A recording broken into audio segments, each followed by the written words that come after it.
What God cannot do does not exist. So here's another testimony of our Elroy doing what he knows how to do best. Elroy, the God who sees us.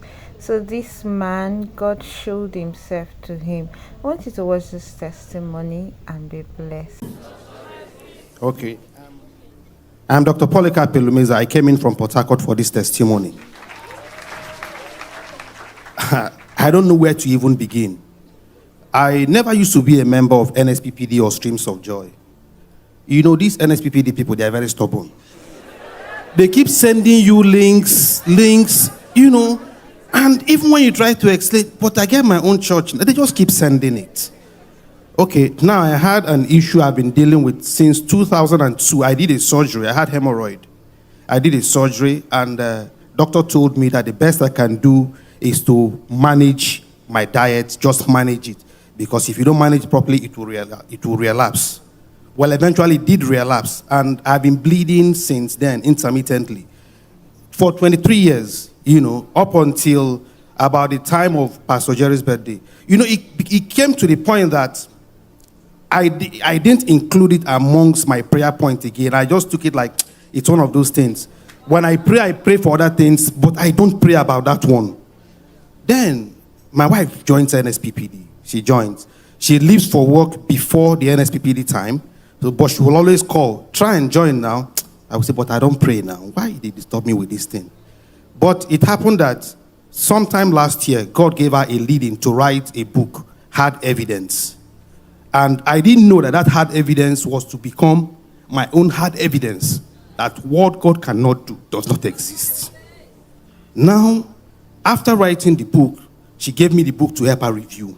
So in the course of reviewing the book, I now came in contact with a lot of testimonies of NSPPD. Sometimes I will call her, I will say, these things you're writing, now so they talk, where is the video? Let me watch. Because these things, and you will see the video. And you hear Pastor Jerry say, there is somebody here, he will mention some things. I will say, So, like that, I started consuming NSPPD testimonies, even before I started joining the prayers. Then at some point I said, no, instead of listening to old testimonies and reading the one she has written, let me even start joining to even see them live for myself. So I started joining. Well, I didn't know when it happened. But what I noticed while we were preparing for Papa's birthday, because that day too turned out to be my wife's birthday. My wife, Dr. Laura, God bless you. You know, she's here. I don't know, she's here somewhere. Okay. Okay, yeah. So, in the course of preparing, she now started putting pressure on me.